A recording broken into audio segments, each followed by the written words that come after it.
Well, good morning, everybody. This is Tim Green with Rattle Magazine. Welcome to Poets Respond Live, our Sunday morning news show. Morning for me, anyway. News show exploring current events through the lens of poetry. Thanks so much for joining me. Rattle is a publication of the Rattle Foundation, a 501c3 nonprofit working to promote the practice of poetry. We've been in continuous publication since 1995 and are unaffiliated with any other organization. If you like poetry as much as we do, please click the like button and share, or tell your friends. That's always good too. You don't want to tell them over and over again and sort of be annoying, but tell them once, and that's good that you like this show, and that would be very much appreciated. The Rattlecast in addition, and the Critique of the Week, always good to help people join in and build a new audience. So for the show, of course, it's a open mic mostly. We're going to be talking to today's poet and a preview once again of Tuesday's poem, which people seem to like. But before we do that, oops, that was someone else. Before we do that, the open mic email is openmic@rattle.com. So what you have to do is, if you haven't submitted your poem through Submittable for Poets Respond, which a lot of people have, I can just pull it up on Submittable. But if you haven't, email it to openmic right now, openmic, all one word, @rattle.com. And then call in over Skype. Just send me a chat message to Rattle Poetry, all one word, Rattle Poetry. Just send me a message over Skype. It'll show up and I'll call you when the time is right. If you don't have Skype, that's totally fine. You can call me over the phone, 818-850-7727. Just let it ring a few times. Same deal. It'll show up in my call list and I'll call you back when the time is right. Now, the first, today's poem is November by Heather Altfelt. And we're going to call up Heather right now and see we can talk to her a little bit first.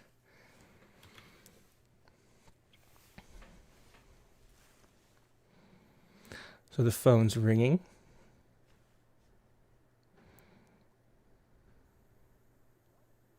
Good morning, Heather. How you doing?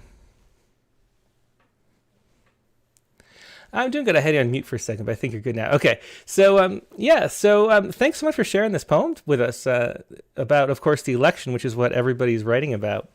One of the things that I always think about Poetry Respond being is sort of a chronicle of the times. So, and that's kind of what this poem does for sure. Do you want to explain a little bit about how the poem came to be? Sure. As I mentioned in the comments, for me, there was this particular sensation that comes with waiting, this anticipation and terror, right? Yeah. That are combined together. And in a way, there's a convergence I didn't mention in my blurb, but today is the anniversary of the campfire in Paradise, and we live about 10 miles from Paradise. So there's a particular sense of waiting that's also connected to rain, and Californians everywhere are waiting for rain, but particularly in places where we've had a lot of fire trauma in the last few years. So there's this, collective sense of anxiety about all of these things that I was thinking about. I was obsessed with and preoccupied by. Yeah. Well, I live up in the mountains too, and we got snow for the first time yesterday. So there was that sense of just relief, I guess, from there being precipitation up here. I think, once it snows, fire season's pretty much over for us, at least, at the elevation we're at, which is nice. It's nice to get that. Yeah. The other thing that was interesting is the poem, I was kind of hoping, given the ending of the poem, that they wouldn't call it until today, just for personal, it makes the poem a little bit better. And it was funny that right after I sent you the note, it was like 5 minutes later that they called it for Biden. So right. It was just kind of funny timing there. Yeah, that was really funny. I thought, too two good things happen for one for all of us and one for me. Yeah, well, Yeah, I mean, every morning we wake up, and the first thing I was looking at was the election, of course, usually 3-4 times in the middle of the night, and then looking at the weather. Yeah, it was weird too that like everybody, you knew that it was going to be a long wait and it was going to be drawn out like going into it, but then still for some reason I expected to know that night or the next morning, and then the dragging on and on and on was an interesting experience for sure. Yeah, definitely. Well, do you want to go ahead and read your poem, November? Sure. And I do want to give a little shout out to my poetry club. I've been working with a group of students from Chico State for a couple of years, and we've been meeting on Zoom, and this was one of the poems I wrote with them this week on Zoom. Oh, very cool. November. It's strange here, waiting for the last of them to be counted. Surreal to think of them shoveled into piles like old snow, cast out into the world over land and sea to seek, as it were, their fortunes. I imagine them in the late, terrible light of those rooms, lingering in the stink of yesterday's lunch and the air tepid with breath held back by masks, talking amongst themselves about the ludicrous folly of humans who should be tallying the tadpoles who grew into frogs this year and the number who died of fungi blotched on the nose. How we ought to jam the phone lines, demanding a raise in the minimum age for kindness, a cut in the statutory limitations on human cruelty, a referendum to mortar our cities from the endless migration of sadness and despair. Where is the measure in favor of clouds, not yet dreamed or stolen by the sun? Who will root for the tulips we've planted so dumbly in the dry crud of the earth? Call it now for the rivers and the trees and the rocks. Call it now for the rain, who knows far better than we how to become one fierce or gentle thing. Thanks so much, Heather. I just love that ending. That's just one of those endings that sings after you read it. Thanks so much for writing and sharing that with us. And you mentioned in the note you got a book coming out. I don't have it up, but what's the book called and when's it coming out? It's called Postmortem, and it's coming out with Orison Books on March 2nd of this year, or of next year, March Awesome. 2nd, 2021. Very cool. Well, congratulations on that. Does it include, we published your poem with an apothecary. I don't remember exactly what the title was. Yep. It Is that in the book? definitely includes the apothecary, and actually Ilya Kaminsky wrote a blurb for the book, and he made mention of the Traveling Apothecary. The Traveling Apothecary. That's right. Yeah, I love that poem. I'm looking forward to the book. Thanks so much, and congratulations on it. Thank you. Thank you, Tim. Okay, well, I'll have to talk to you soon. Hope you have a good rest of your day. You too. Bye. Bye. Yes, that was Heather Altfelt with her poem for today, November. And now let's do a preview of Tuesday's poem, which people seem to like doing when possible. It's always nice that we can connect with both poets. And we're going to call up Mark Allen DiMartino, who's been a guest on the Rattlecast. His book was Unburial. I think it was episode 45-ish. He's in Italy, so it's going to be late at night for him. Let's call him up and see how he's doing. Hey, Mark. Yeah, you're much better light there than before.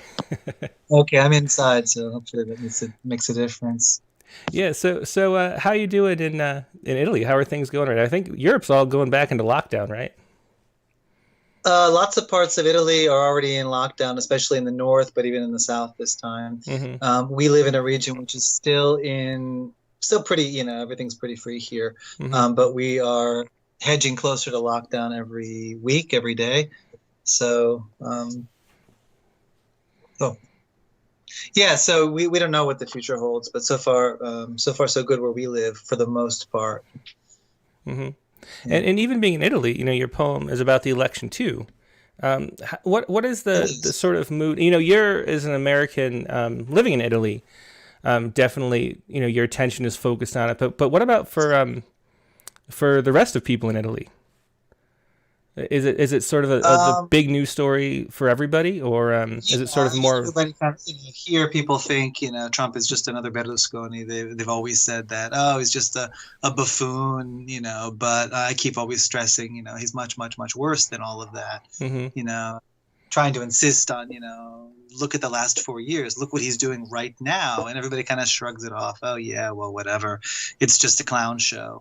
Hmm. And I'm like, no, my metaphor is like, hey, it's, we just avoided, fascist takeover, by a small margin, apparently, and they're like, yeah, you don't know what fascism is in America. We had it here. Yeah. They like to play a history card. And I'm like, yeah, I know it's not the same thing, but come on, Hmm. this is bad. And yeah, so I'm on cloud nine today Hmm. because of the results were finally called, and the poem is kind of about that waiting period, like the previous poem, that interminable 4-day waiting period. Yeah. They just had us all kind of thinking obsessively. Yeah, well, what I was saying is that the poetry spine, I like it being like a chronicle of the time and the week, and something you can look back onto in the future. I think both these poems really capture that feeling of being in limbo, sort of the Schrodinger's cat world that we've been in for the Yeah, last. that is the feeling. Yeah. I think that most of the world was caught up in the exact same Hmm. feeling for these 4 days. You didn't have to be an American to just want to know what the final result was. Hmm. And everybody's on the edge of their seats, just half terrified and half just really hoping that it's going to go well. Hmm. And I can't imagine what the other half felt, if the half that didn't win the election, but I can imagine that they were biting their nails as Yeah, well. yeah, for sure. Everybody is. So your poem is actually a very beautiful short poem. Was it? Do you want to say? Is there anything you can say about how it came to be? Like what gave you the inspiration for it? Yeah, I was kind of talking to my friends yesterday. I think my friend Betsy Mars, who might be reading tonight as Hmm. well, hopefully. And we were saying, yeah, we both wrote a poem. We both sent it to you. And I was like, yeah. And surprise, surprise, mine got taken. And which is something I totally didn't expect because, it was one of these one-off poems. It's not one of the ones you work on a lot, you revise 10,000 times and you think you've got something there. It was one of these Hmm. things where I hadn't written anything for the last 3 weeks, just total dry Hmm. spell, no concentration, you know how that goes. And I usually write pretty regularly. And this time it was just like, just election burnout Hmm. and I had nothing to say. And I was like, okay, I'm done. I don't think I'm ever going to write again. And the other day, I just got this line in my head, the first line, and I wrote it down. And I just ended up writing another 8 lines, just sort of sitting there. And I didn't really think about it. I was just looking around me and looking outside of my window and thinking about the itchiness in my own throat because I was suffering from sore throat for about 3 weeks and non-COVID sore throat. And and it just kind of all came out, just these little details, and I realized that I think the poem was really about like noticing things again. Like we've been so obsessed for so long on this one character Hmm. and his band of clowns, and every moment of every day has just been this sort of reign of terror of the intellect in a way, Yeah, well, I and it's do. been impossible. Yeah, I hope, I've read so many poems about Trump that I am really looking for. If I never see, I mean, really, 2 or 3 years ago, I was thinking, if I never see another poem about Donald Trump, I will be so happy. And, it just never stops. So I'm hoping this is sort of the door closing gently, and there's very few poems about Trump left Yeah. in the world is so much larger, and it was just a great transition poem. I'm hoping, but I've said that 1,000 times, so so we'll see. I can't write about him. I haven't been able to write about him the entire Hmm. time. Every single time I've tried to confront him in a poem, it's just been Yeah, trash. yeah, it's tough to do political It's poems just just in it's general. too blatantly obvious. You know what I Hmm. mean? Because you know what you want to say. Yeah. And this was a poem, like all of what we think of the good poems, are the ones that you have no idea what it's going to happen on the Hmm. page, but something just happens Yeah. by itself, and you look at it, oh, That's interesting. Yeah, exactly. Yeah, that's how it works when Hopefully. it works. Well, go ahead and read it. It's still, When it and I'll put it on screen for everybody else, but you have to have your own copy. So I have Okay. mine. Yeah. Okay. Still, there are still birds, still things coming to life in unexpected ways, still nights and days, nocturnal, diurnal, circadian rhythms scratching an itch at the back of the throat, still family, still friends, still love, slapping you silly with its rubber tongue, salt that makes your stomach sing a psalm, pallets of rusted foliage, stray bees in November, still buzzing in the lavender. Yeah, just a beautiful little poem there, Mark. And I love all the internal rhymes that you do. I don't know if there's a formal scheme to that or all, but it's full of them. Not at all, but it's something that I've been doing a lot, I guess, over the last few months. I did get kind of tired of end rhyming. Mm-hmm. Yeah, we talked about this back in Yeah. June about, so many rhymes, sonnets, A, B, B, A, and all that kind of stuff.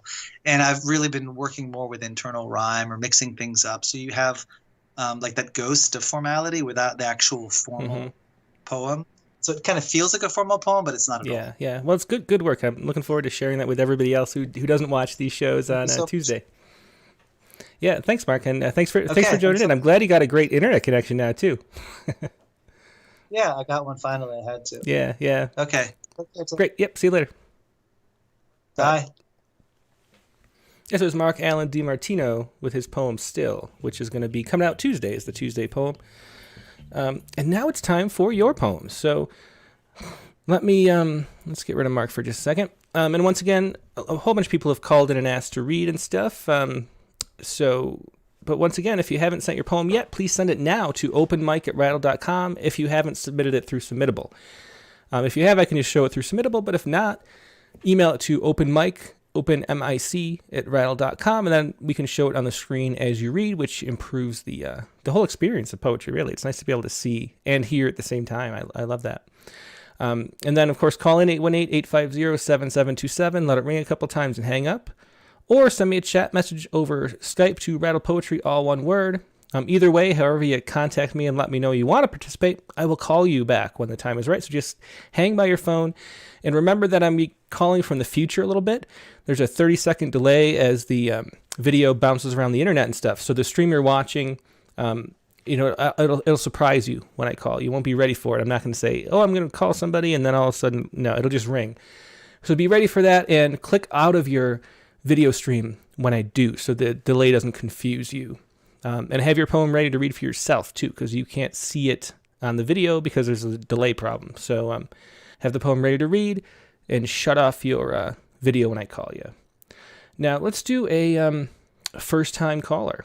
This is Al Fournier over Skype. We should get him in just a second, and I'll try to find his poem while we do.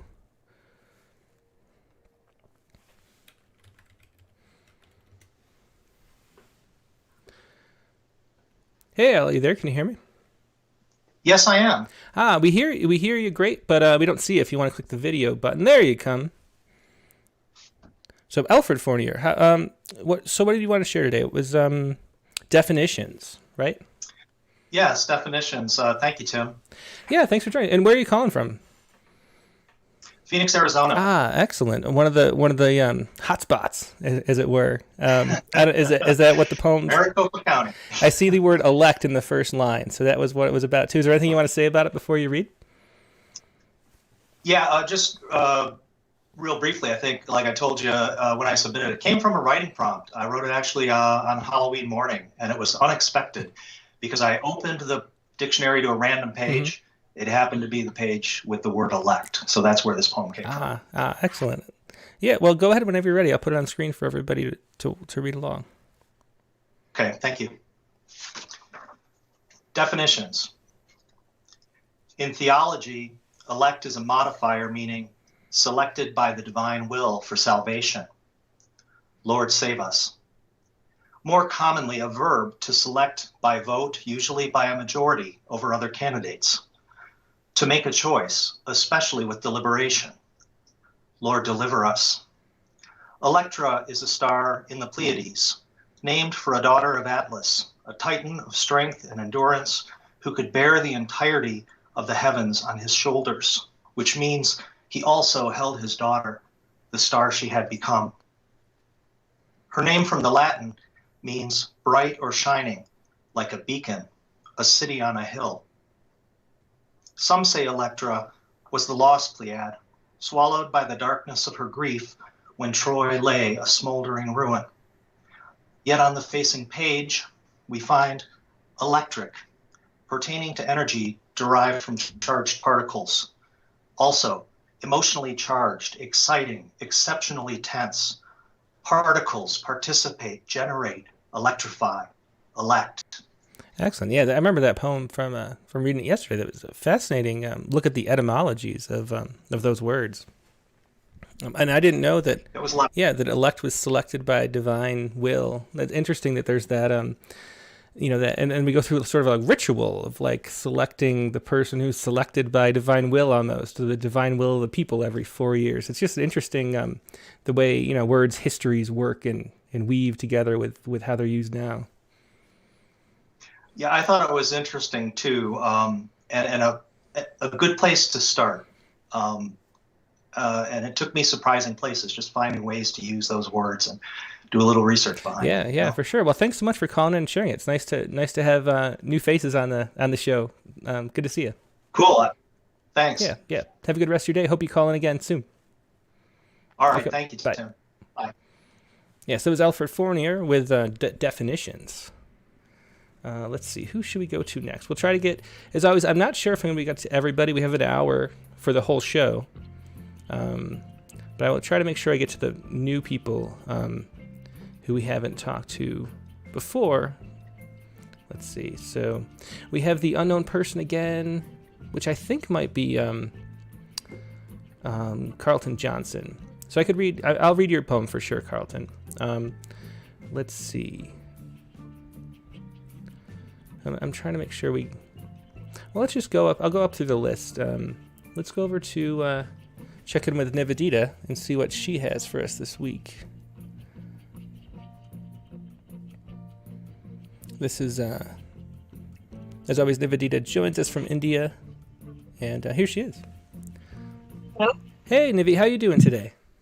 Hey, Sam, I'm doing good. How are you doing? I'm doing great. So what did you write about? Oops, I moved you off. There you go. I'm sorry, I just can't hear you. Can you just give me 1 second, please? Yeah, Sorry. no problem. So, looks like... Hello? Hello, yeah, can you hear me now? Oh, yes, much better, yes. Great, okay. So you have a very short poem for us. What was it written about this week? So it was basically about the shooting that happened in Vienna. Yeah. Mm-hmm. One of supposedly the safest cities in Europe so far to have escaped all the, the shootings and the terror attacks thus far, but then all of a sudden it just blew up in people's faces. I mean, not at such a large scale, but for a city that never expected it, I think it was a shock to them. And so the article I wrote it about was from BBC, Mm-hmm.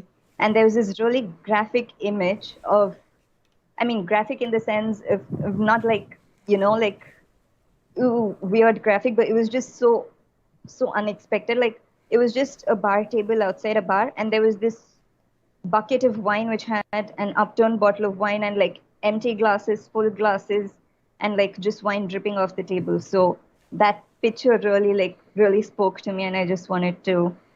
That was basically the inspiration behind this poem. Yeah, we see it on screen now. Yeah, I don't know much about what's been going on actually. With I have it's a busy week for work, and then with the election, I've just been sort of racing to keep everything going. So why is there this upturn in that kind of like terrorist violence? Did it start with Charlie Hebdo, and is it related, or is it? Are they saying that or not?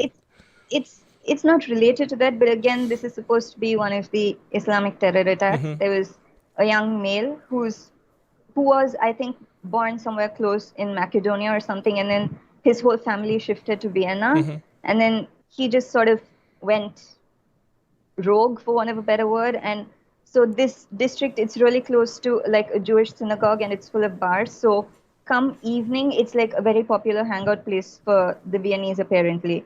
So they were all just sitting there enjoying a normal sort of evening, and then this guy comes in, opens fire. Like, I think 4 people were dead and about 9 to 10 people were injured. Oh, wow. And then the thing is that after that, you had this entire Muslim community of Vienna come out and show their support, sort of to say that, it's not all Muslims who are like this. You just give Muslims a bad name. So they were shown laying wreaths and lighting candles, and also that was also a really nice touch. Yeah. And people apparently thought at first there was firecrackers. Nobody realized there was Oh, a wow. guy actually shooting bullets. Wow. Exactly. So it's not something they were even remotely expecting. I think that's what just caught them off guard. Yeah. Basically. Yeah. Well, that's very, very tragic. Well, go ahead and read whenever you're ready. It's a 3-liner. Go ahead. It's just this short haiku. Yeah. Okay, so metallic clink of bullets, smoking gun, lives crushed. Warm wine drips down unnoticed. Yeah, beautiful haiku. Thanks for sharing that. And that tragic story so too, much. Nivi. Thank you so much for allowing me to share it yet again. Yeah, always our pleasure. Thanks. Pleasure talking to you. Have a nice day. You too. Bye. Thank you. Bye-bye. Okay. Let's see.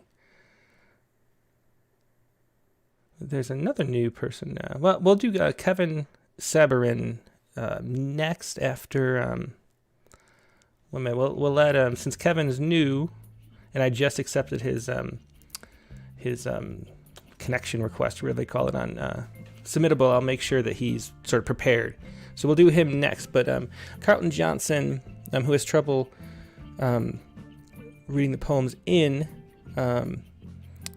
Sends poems in, which is totally fine. And so I'm going to read this for him. This is The Morning After by Carlton Johnson. And I assume it's about the election. I don't remember from the submission on Submittable. But this is The Morning After. We'll read this. I assume, let's see. I think it's about the election. But let's see. We'll try to figure it out together. This is The Morning After. This morning, I woke something fresh on the air like ground coffee or chocolate pudding burbling on the stove. I could not put my finger on it. My mother once said, if you make a wish when blowing out candles or seeing a shooting star, you were never to tell anyone else, like a bubble rising to the top of my glass of club soda. It would pop. So I did that until this morning, when I woke and found peace and happiness enveloping many, but not all of my friends and family. There may yet be monsters lurking in closets under my bed, but for now I feel armed with a torch of humanity and empathy guiding me to brighter tomorrows. I love that description, the fresh on the air, like ground coffee or chocolate. Thanks for sharing that. That was Carlton Johnson. And now let's call up, let's call up Kevin, like we were, Kevin Sabarin. See if I can find his poem while it rings. Probably unsubmittable.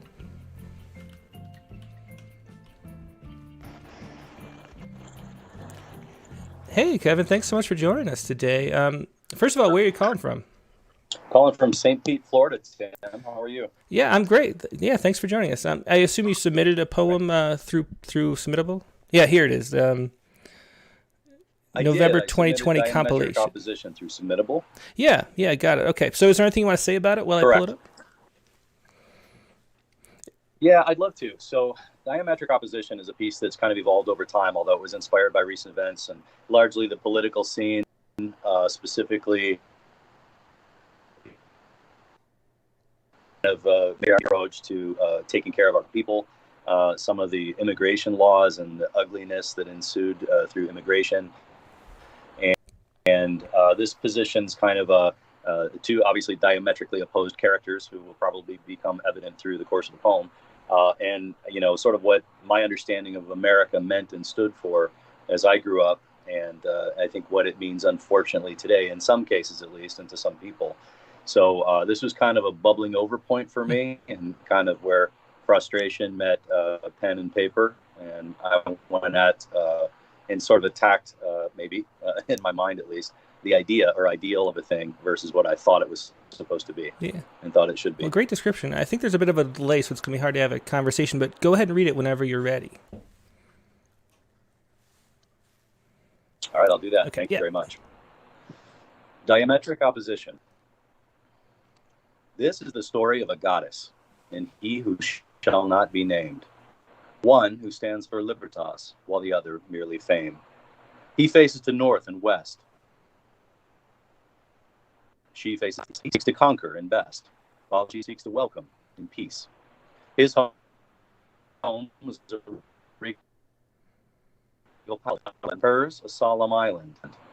His wardrobe adorns a king, with fabrics that bear his name, while her weathered robe of a goddess, tattered and covered in chains.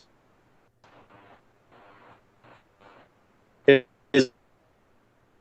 I think we're just breaking up too much. I'm going to I'm just going to read the poem for you because you're breaking up and people can't really hear it. So sorry for hanging up. Let me just read it for him. So everybody, this is Diametric Oppression.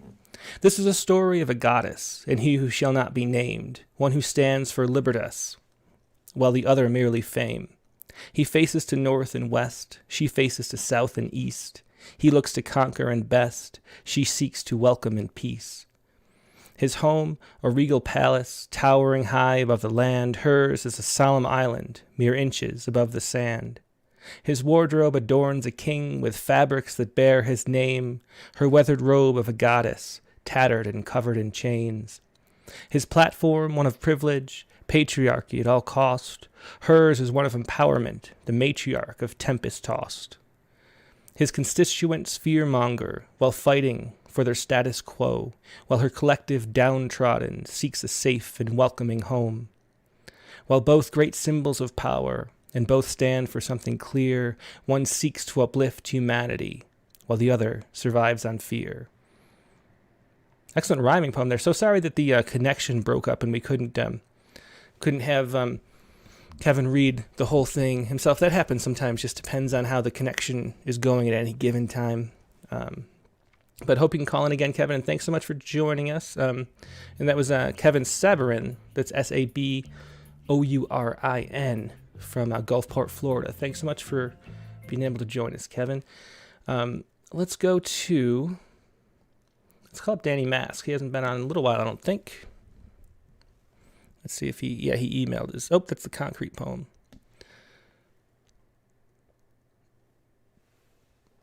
Morning, Tim. Hey, Danny, how you doing today?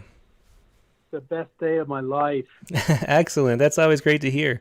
So let me put your poem. This is Sit Still, I think inspired partially by Mark Allen DiMartino's poem. I thought it was great. Wasn't the one I was going to read, but he got me thinking about it. This poem was born from a prompt from a writer's group I was in to write a poem that's using the letters I-N and N-I in the poem, and of course, current affairs.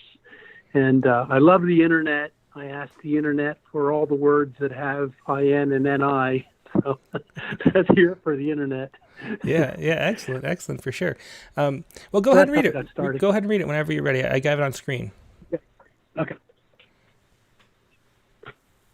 I carve an unsingable name on your flaming tongue.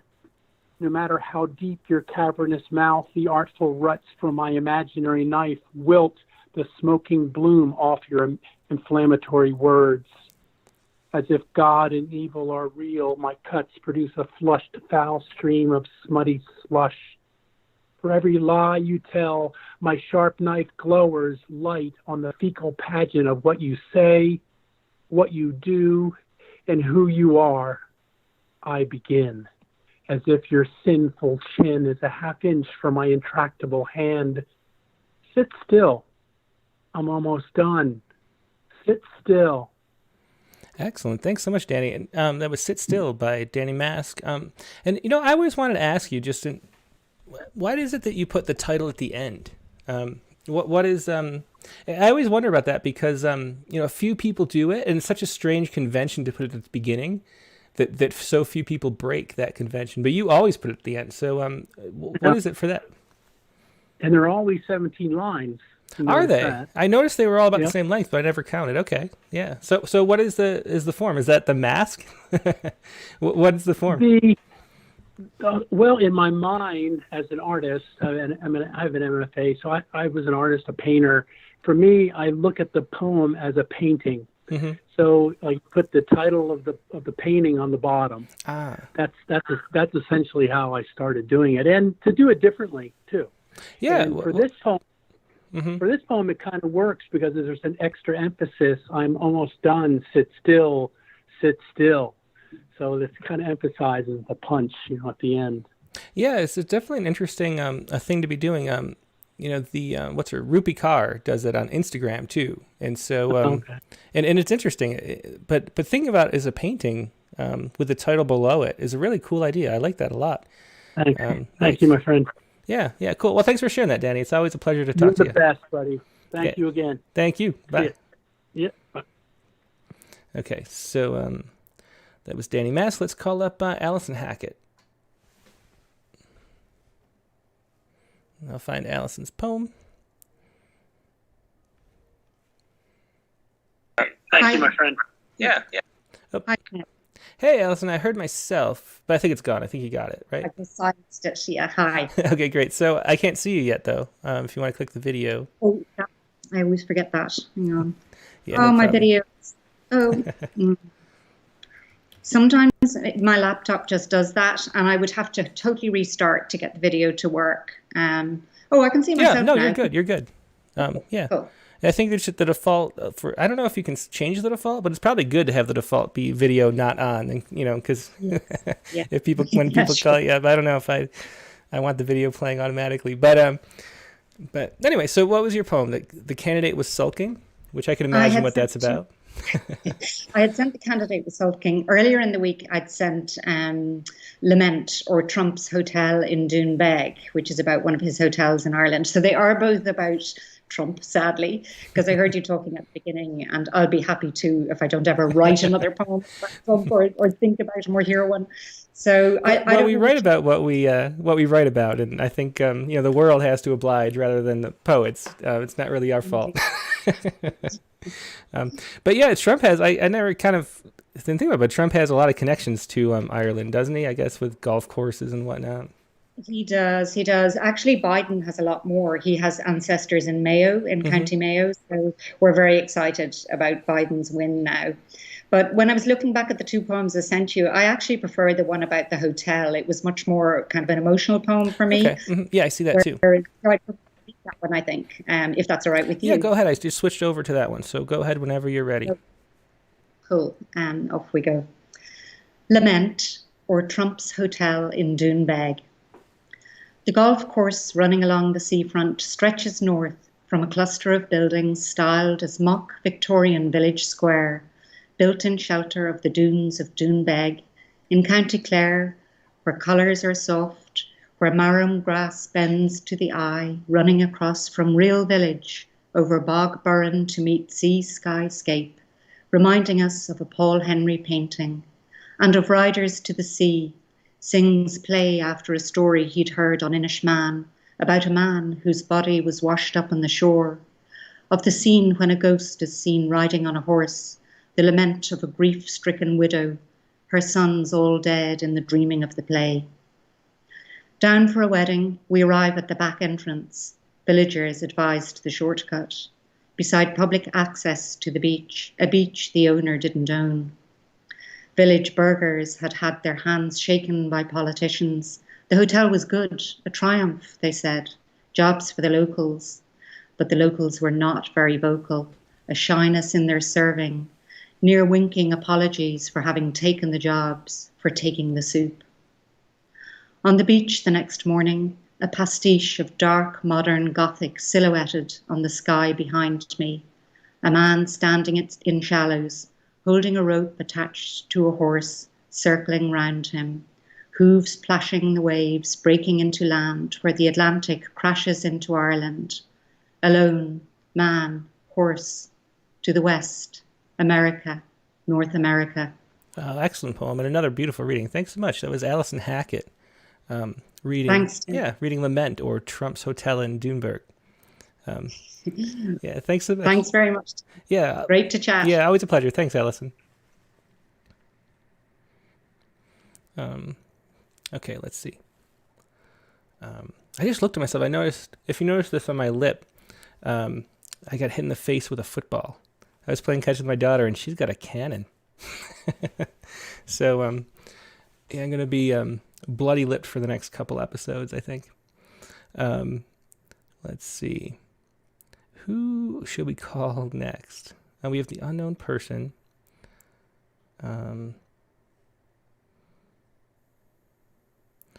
Let's do, James DeCillo. I remember his poem.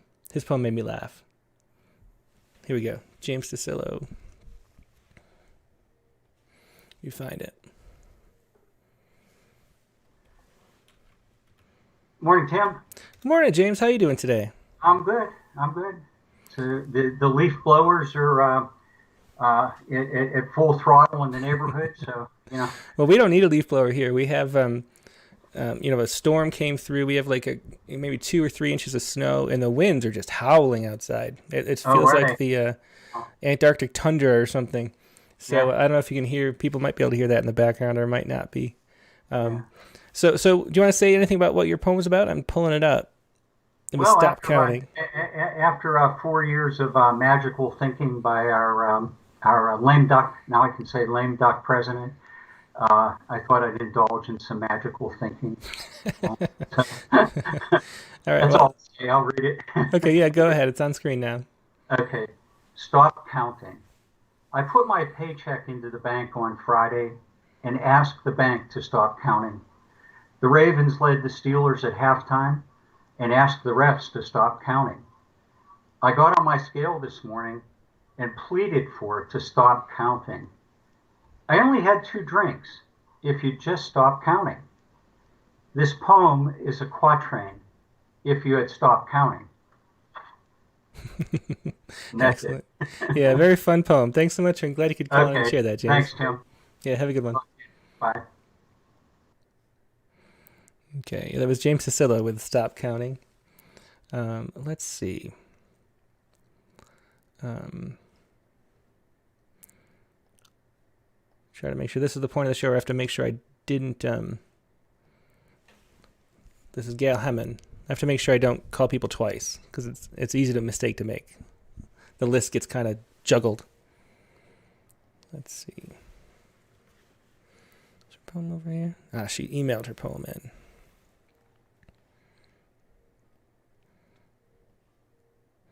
This is going to be Paper Dolls, Election Night, another election poem.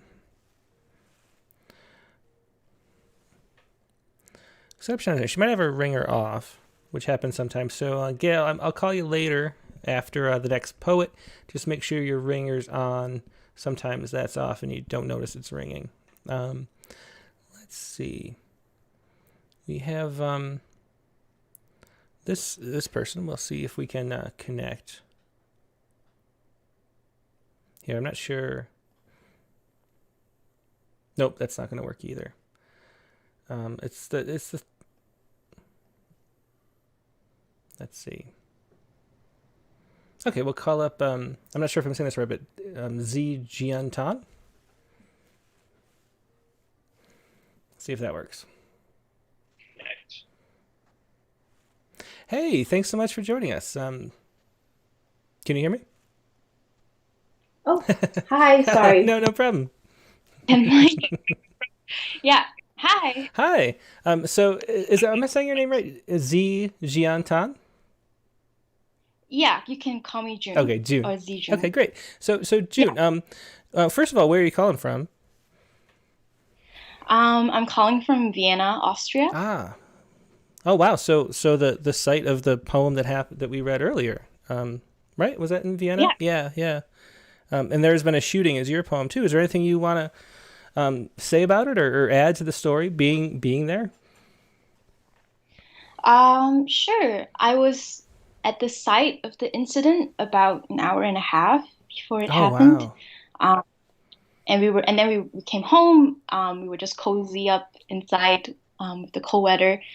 And then we got news right where we were, and then we started following Twitter, and then we started seeing this really graphic videos of people getting shot Of course, those were deleted later on. Mm-hmm. But to look at those videos and to see ourselves in there in the exact same location was quite a chilling experience. And I don't think I fully processed the meaning of that yet, because I'm from Malaysia, and Vienna is a very new home to me. So yeah, so this poem is about me trying to understand what happened and what that means for me. Yeah, okay, well, go ahead and read it whenever you're ready. There's been a shooting, and I have it on screen right now. Okay. So there has been a shooting. There has been a shooting in front of the synagogue. We saw the footage captured from above the English bar, perpendicular to a man whose face turned stone in the cold air.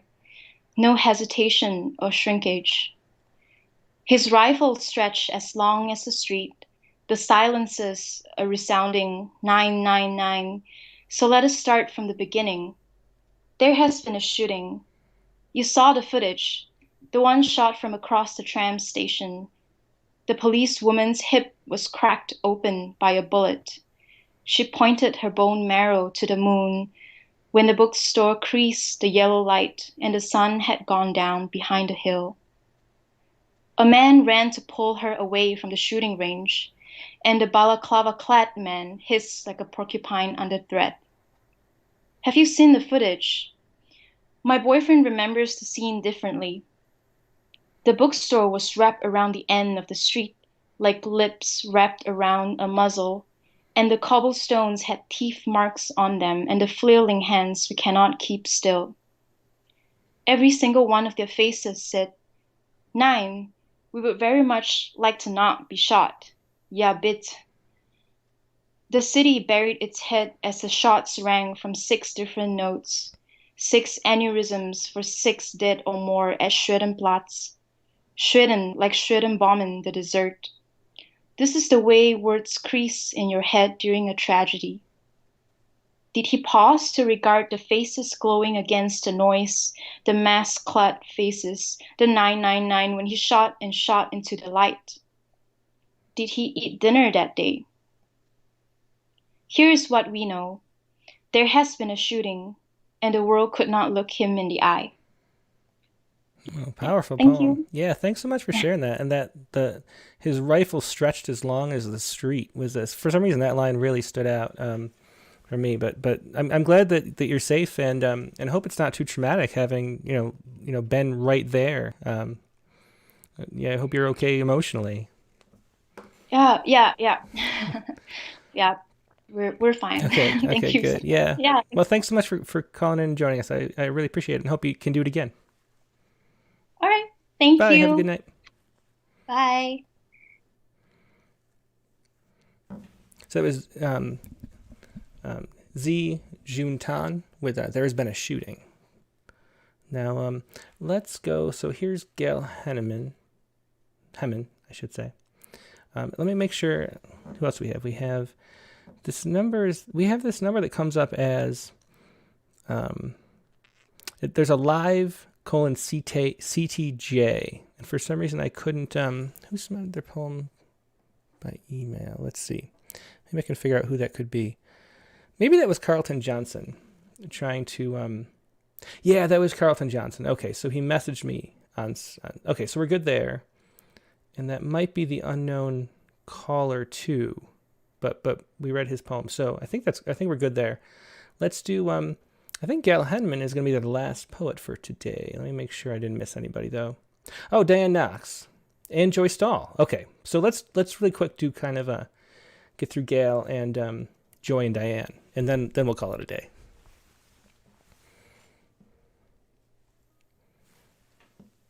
Hi, good morning. Hey, Gail, how you doing? I'm glad it worked out this time. Yeah, thank you, Tim, for calling back. I'm doing great, thanks. It's glad to hear everybody's buoyant spirits today. And yeah, well, is. Definitely, yeah. It's hopefully a turn for the better here. As we go forward, appreciated everyone's rhymes today, and this is a Paper Dolls election night. The president quietly reflects. I know we're ready to move forward here. This is for my father, Marty Hemmen. I work with at-risk youth, including mental health services. He worked in mental health, and it's for anybody who's needed support or needed it and not had the funding or the means to get it financially. I hope our new president is more compassionate, and I think it'll hopefully be that way. Mm-hmm. It's based on some past poems. The Rattle Rattle on Tuesday evenings. There's always some great poems shared, everybody, if you don't already listen in. Paper dolls don't need to be whole at all, and all people are just paper dolls, folding, neatly stacked, one size fits all. So when not supported, one doll falls into a crisis hospital bed, needing hands, handed huge invoices instead. They get a little help and back in line. They function in 2 dimensions as assigned, and with family hands holding them do just fine. Smooth by day, smoothing over rough fold lines, at night in shame over their untold hidden times. Smooth as paper till they fold in next time. But when joined hands ripple with dollars applied, holding hands can ripple change down the line. And this is that mental health dollars are made an investment. With them, we may have even had a different president. Yeah, well, thanks so much for that. The paper doll metaphor is an interesting one. Thanks, Gail, for calling in and sharing that. I appreciate it. Oh, thank you so much for the opportunity, Tim. Appreciate it, and take care. Yeah, you too. Bye. Thank you. Bye. Okay. And then let's go last but not least to... Oh, wait, we have 2. Joy Stahl and Diane Knox. Let's call up Joy. Try to find Joy's poem.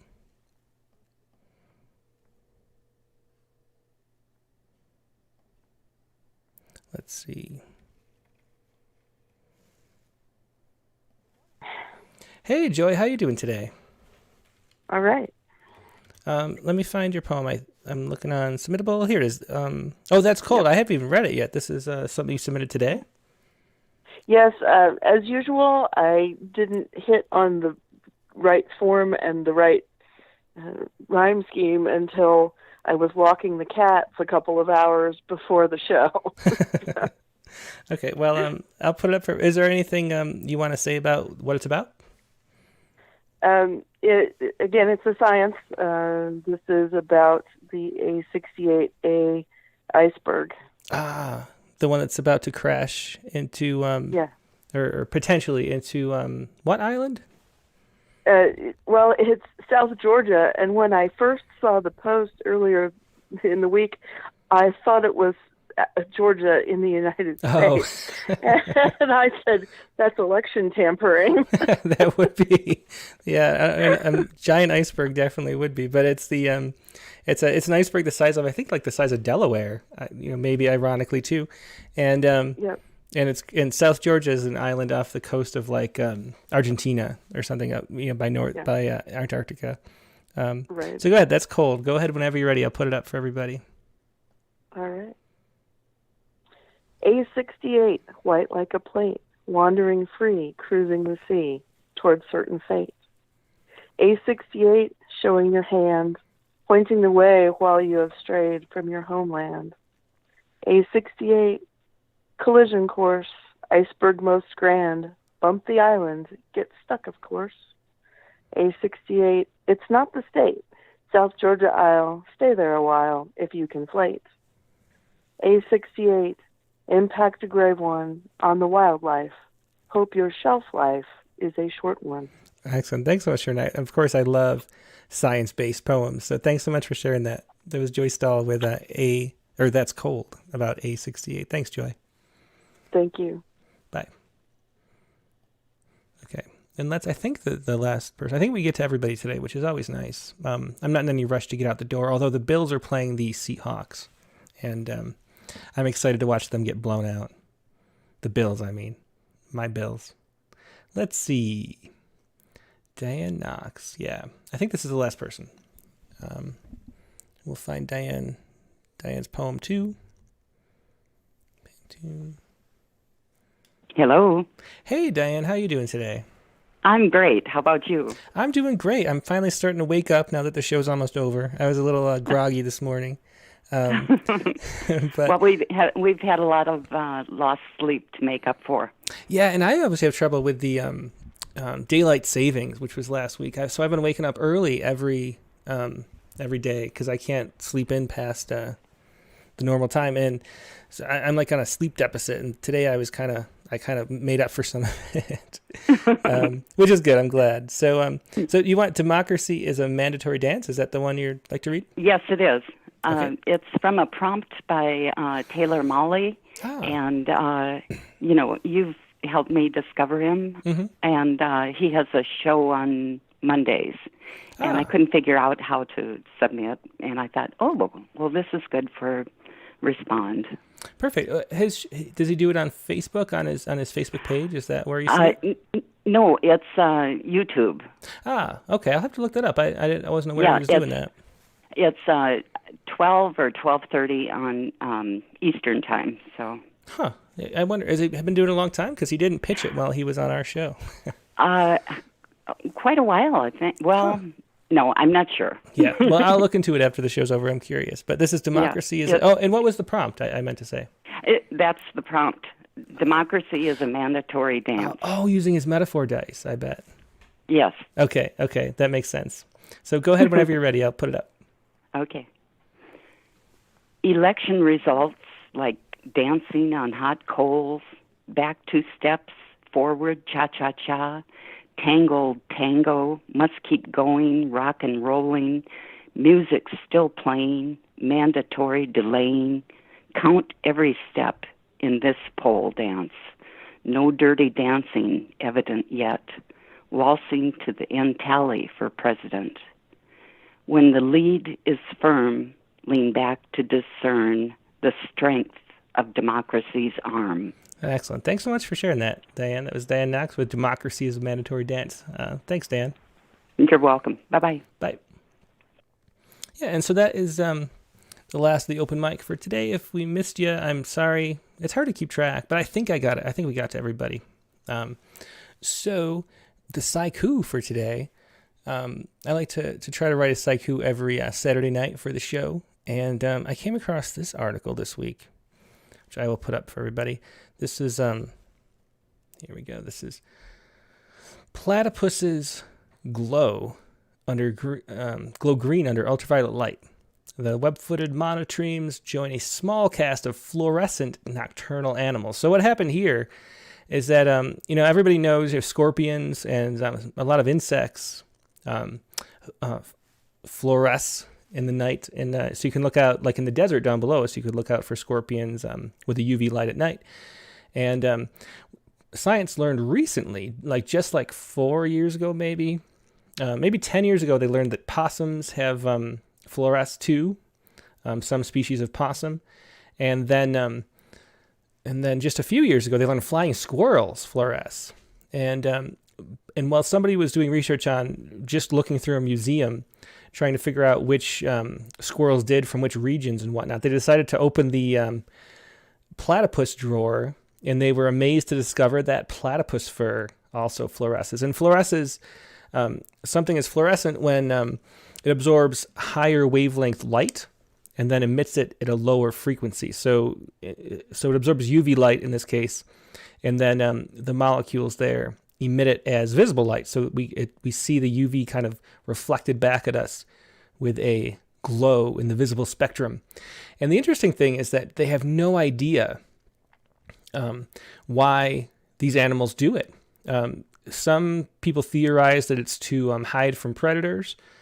Other people theorize that it's communication, for mating, like in a similar way. Maybe a, what do they call it? When, like bonobo or with their butts, and the redder it is, the more they can waste energy, so the more fit they are. A fitness display, that's the word. So some people think it might be a fitness display for mating, or just a way to find mates at a long distance at night. They're nocturnal creatures, but it turns out that a lot of nocturnal mammals actually fluoresce, and we had no idea. So this was my haiku for today. Put it on screen here. Fluorescent fur. The neighbors throw a party without us. Fluorescent fur. The neighbors throw a party without us. That's my Saiku for today. Hope you enjoyed it. Hope you enjoyed the entire show. And as always, it's a lot of fun to do. So join us every Sunday at the same time. And also join us for the Critique of the Week on Fridays and for the Rattlecast. This week's guest on the Rattlecast is going to be Fiona Z Lorraine. And she's a poet based in France. So please note the special time.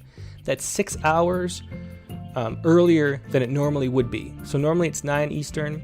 It's 3 Eastern, noon Pacific. And that's because Fiona lives in France, and so it's going to be nighttime for her, so we're going to get her before she goes to bed. And her newest book is Rain in Plural. She also translates Chinese poets, contemporary Chinese poets. So I'm interested in talking to her about the contemporary poetry scene in China, which I know nothing about.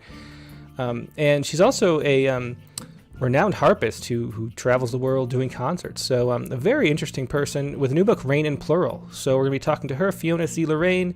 That is Tuesday, November 10th. And the prompt for Tuesday's show is write a concrete poem. Oh, I was going to show, let me see. I was going to show you, just in case somebody doesn't know what a concrete poem is. Let me pull this up. This is an example. This was from our, come on, load for me.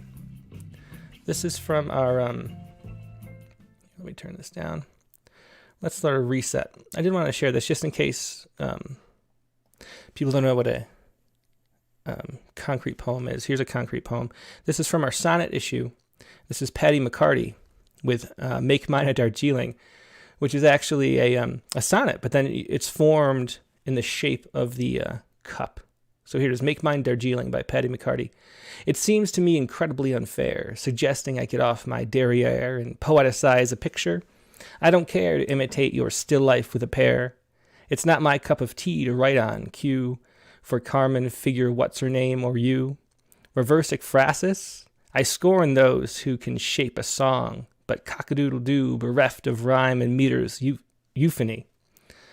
Or manage to produce a chimpanzee by sacrificing line integrity to pour words into shapes is gimmicky.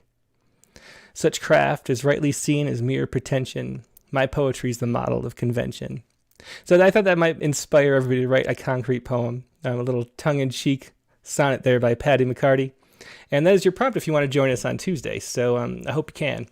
And once again, I'll just say that is Tuesday, November 10th, 3 p.m. Eastern Time, at a special time, noon Pacific, for Fiona Z Lorraine, Rattlecast number 66. Hope to see you there. Hope you have a great rest of your Sunday. Goodbye.